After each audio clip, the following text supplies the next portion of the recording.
هيا السلام عليكم، حياكم الله يا شباب.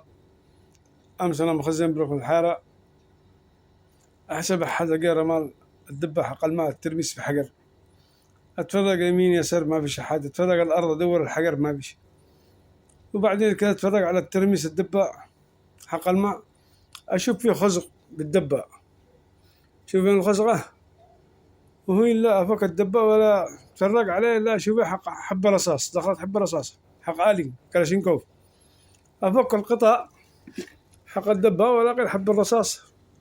شوف هنا يا جماعة، الحب الرصاص حالبا حق آلي، الله ستر عليها والحمد لله، اللهم لك الحمد يا رب، اللهم لك الحمد يا رب. الله لقانا والله، بيني وبين الترميس الدبة حق الماء حتى مش الشبر ونص. أنا أتكلم على اللي يضربون القو، شوفوا السبة الراقة حقكم يا ناس، اتقوا الله في أنفسكم، خافوا الله، تروح ناس أبرياء وأنتم ولا أنتم سائلين على حد. الحمد لله على كل حال يا شباب، معكم معاد العماد من الشيخ عثمان شارع القادسية، الله يستر على الجميع يا رب، يلا بالسلامة والحمد لله على كل حال.